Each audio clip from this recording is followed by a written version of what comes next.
И, конечно же, первый вопрос, который буквально взбудоражил наше сообщество в автономии, вопрос, который касается нового штатного расписания.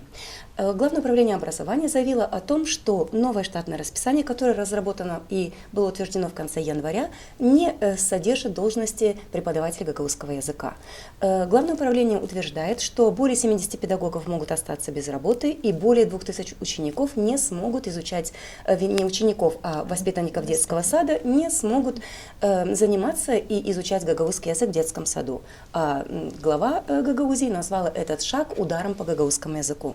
Что вы можете сказать по этому поводу? Как вы можете прокомментировать происходящее? Эти единицы никогда не были прописаны в этих штатах, потому что всегда было положение для всех местных властей использовать фонды, которые приходят, во-первых, из государственного бюджета на затраты на содержание детских садов, и тем более и собственные фонды.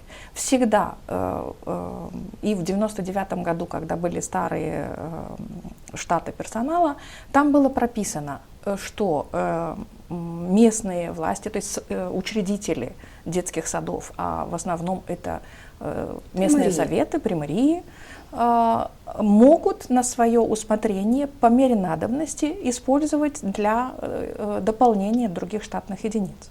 Еще раз мое мнение подтверждается, и я очень рада, что местные советники из сел Гагаузии, примары сразу же после этого говорили о том, что извините, но там же четко прописано, что мы можем сами добавлять то, что нужно для наших конкретных учреждений.